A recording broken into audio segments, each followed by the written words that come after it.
خیلی از آقایون میگن که توی جذب دختر مورد علاقه‌ام خیلی ضعیفم.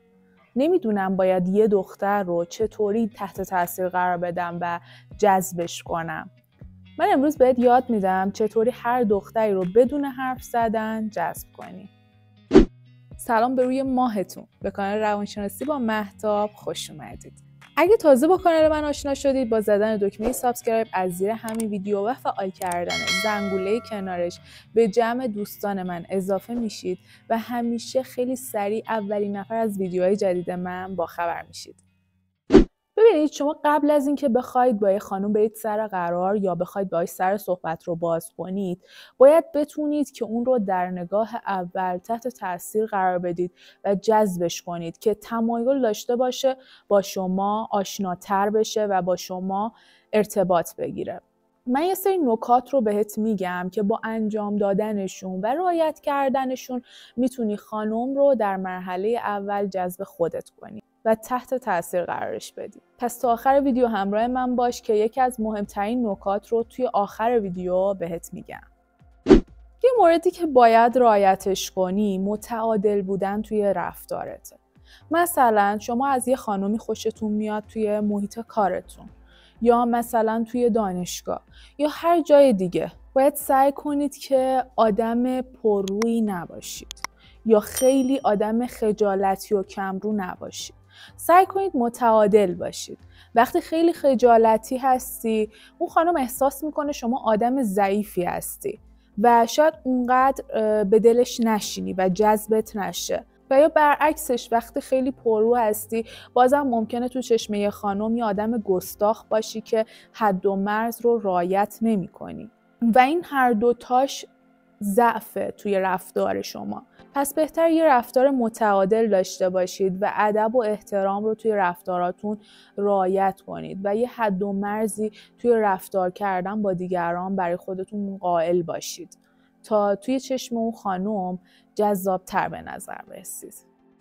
مورد بعدی که باید بهش توجه داشته باشید توی جذب یه خانم، ارتباط چشمی درست با اونه. ببینید، قبل از اینکه شما وارد صحبت و یا قرار گذاشتن با یه خانم بشید، قبلش از طریق ارتباط چشمی میتونی متوجه بشی که آیا اون هم از شما خوشش اومده و تحت تاثیر شما قرار گرفته یا نه. ولی حواستون باشه این نگاه کردنه به صورت زل زدن نباشه، چون وقتی شما زل میزنی به چشمای طرف، اون احساس خوبی از این نگاه بهش دست نمیده و شاید احساس ناامنی و بدی پیدا کنه. پس سعی کنید یه نگاه چند ثانیه‌ای و کوتاه باشه. بالاخره اون متوجه نگاه شما میشه و اگه نسبت به نگاه شما عکس‌العملی نشون داد، یعنی اینکه دوست داره با شما ارتباط بگیره. اگه دیدی دوست نداره با شما ارتباط چشمی برقرار کنه و روشو از شما برمیگردونه، شما دیگه باید بیخیالش بشید. ولی اگه دیدی اونم با شما ارتباط چشمی برقرار میکنه، شما با یه لبخند ملایم به نگاه اون جواب میدی. ولی حواستون باشه این لبخندتون خیلی مضحک نباشه یا اونقدر زیاد که تمام دندوناتون پیدا بشه. پس با یه لبخند ملایم شما هم ارتباط چشمی اونو جواب میدید. ولی حواستون باشه دندوناتون تمیز باشه و غذا لای دندوناتون نمونده باشه و این نگاه و لبخندتون با اعتماد به نفس باشه، نه با خجالت. خب دوستان، لطفاً همین الان ویدیو رو لایک کنید و به من انرژی بدید برای ساخت ویدیوهای بیشتر برای شما عزیزان.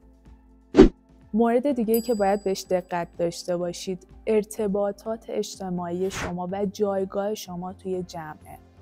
مثلا اگه شما توی دانشگاه با اون خانم هستید یا همکارشی یا بالاخره توی محیطی هستید که همدیگر رو میشناسید، سعی کنید اون خانم رو متوجه جایگاه و موقعیت اجتماعی خودتون و زندگی اجتماعی خودتون بکنید. چون معمولا خانوما جذب آقایونی میشن که موقعیت اجتماعی و ارتباطات خوبی دارن. مثلا توی جمع دوستاشون براشون ارزش قائلن، بهشون احترام میذارن و دوستاشون باهاشون گرم و صمیمی‌ان و دوستش دارن. یه نکته دیگه که خیلی باید بهش دقت کنین اینه که یه سری از آقایون فکر میکنن اگه با دخترای زیادی ارتباط صمیمی و گرمی برقرار کنن، میتونن حسادت اون دختری که دوستش دارن رو برانگیخته کنن. و این اشتباهه. شما اگه یه خانم رو دوست دارید باید بتونید حد و مرزتون رو با خانم‌های دیگه رعایت کنید و خیلی صمیمی با خانم‌های دیگه رفتار نکنید، چون این احساس ناامنی رو به اون خانمی که دوستش داری میدی، منتقل میکنی که اون احساس میکنه شما آدم سطحی هستی و با همه گرم میگیری و صمیمی. خانم‌ها دوست دارن وقتی که با یه آقای ارتباط دارن احساس امنیت داشته باشن، احساس کنن که اون آقا فقط متعلق به خودشونه و فقط اون رفتارهای صمیمانه رو با خودش میکنه، نه با خانم‌های دیگه. اگه بخوام یه مثال راحت براتون بزنم، شما با دختری احساس امنیت میکنید که با همه پسرها گرم میگیره و خیلی صمیمی و خیلی بدون حد و مرز رفتار میکنه، یا با یه دختری که ارتباطش با آقایون حد و مرزی داره و خیلی با هر کسی گرم و صمیمی رفتار نمیکنه.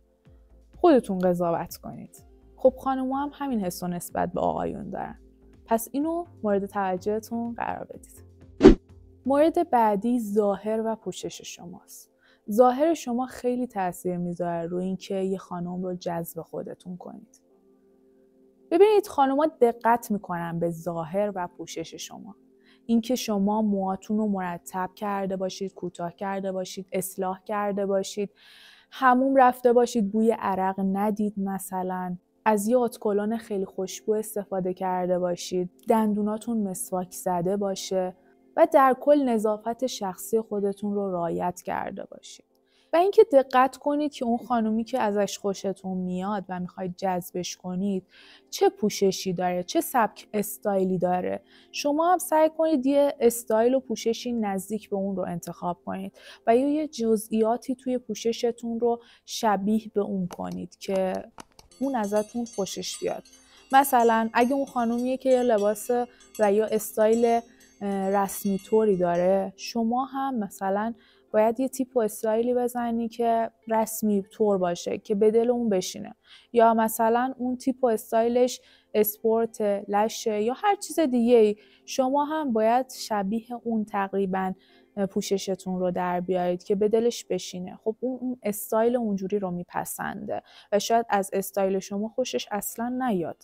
پس اگه شما میخواید تحت تاثیر قرار بدی اون شخص رو، باید ظاهری هم تقریبا نزدیک به اون داشته باشی. یه مورد دیگه که خیلی مهمه اعتماد به نفس. ببینید اعتماد به نفس خیلی مهمه. شما وقتی میخوای مثلا روی یکی تأثیر بذاری، باید خودت اول اعتماد به نفس داشته باشی که بتونی بری جلو. باید بتونی اضطراب و استرس تو کنترل کنی که بتونی روی طرف مقابل تأثیر بذاری. زبان بدنتون باید طوری باشه که اعتماد به نفس رو نشون بده. مثلا باید خیلی صاف و کشیده راه بری و خیلی قوز نکنی و خیلی خجالتی رفتار نکنی و خیلی به تیپ و ظاهر خودت شک نداشته باشی. خودت رو همونجوری که هستی بپذیری و با اعتماد به نفس راه بری و با اعتماد به نفس رفتار کنی که توی چشم اون خانم جذاب به نظر برسی و طوری به نظر برسی که به خودت مطمئنی. وقتی میخواید برید سمتش رو باش صحبت کنید، خیلی صاف و کشیده، پر انرژی، مستقیم توی چشماش نگاه کنید و با اعتماد به نفس حرف بزنید و طوری رفتار کنید که شما لایق توجه هستید و چیزی برای ارائه از خودتون دارید. اگه شما اعتماد به نفس نداشته باشید و عزت نفس حتی نداشته باشید، اول خودتون رو قبول نمی کنید و خودتون رو کم می بینید. بعدم این تأثیر رو روی دیگران میذارید که شما لایق توجه نیستید. پس همیشه عزت نفس و اعتماد به نفس داشته باشید. اگه احساس میکنی عزت نفست پایینه و دوست داری اون رو بالا ببری، میتونی ویدیوی عزت نفس من رو توی کانال ببینی. خب بالاخره رسیدیم به اون نکته‌ای که بهتون گفته بودم خیلی مهمه و آخر ویدیو بهتون میگم، و اونم اینه که لایف استایل خاص خودتون رو داشته باشید. ببینید کسی که لایف استایل خودشو داره و هدف داره تو زندگیش و تلاش میکنه برای هدفاش و دائما زندگیش رو به پیشرفته، خیلی تو چشم دیگران جذابه.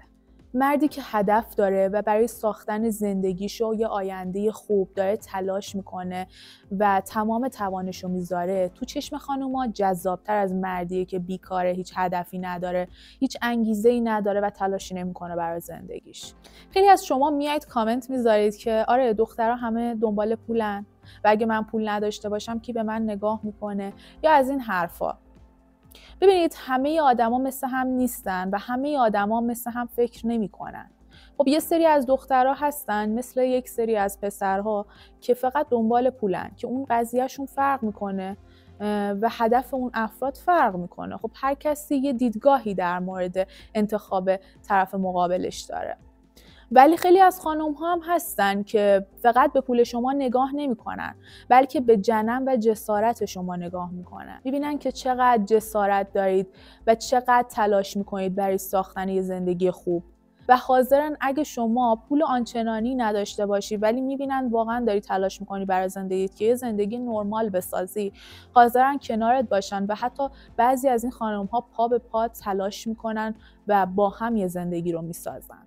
سعی کنید اگه روی پای خودتون نیستید و مستقل نیستید و هنوز دستتون تو جیب پدرتونه، دستتون رو از جیب مبارک پدر بیرون بیارید و برای خودتون یه هدف پیدا کنید، یه شغل انتخاب کنید و توش تلاش کنید و صد خودتون رو بذارید و سعی کنید خودتون برای خودتون ارزش آفرینی کنید و از خودتون یه شخصیت جذاب و مستقل بسازید تا دیگران هم جذب شخصیت قدرتمند و موفق شما بشن و ببینن شما چقدر جربوزه و توانایی دارید و اینطور جذابیتتون رو 100 برابر میکنید.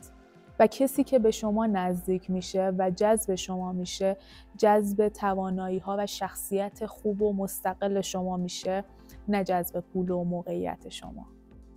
دوستای گلم، خوشحال میشم که نظرتون رو راجع به این ویدیو برای من توی کامنت ها بنویسید و اگه تجربه‌ای داشتید که توی جذب دختر مورد علاقتون بهتون کمک کرده، توی کامنت ها برای بقیه هم بنویسید.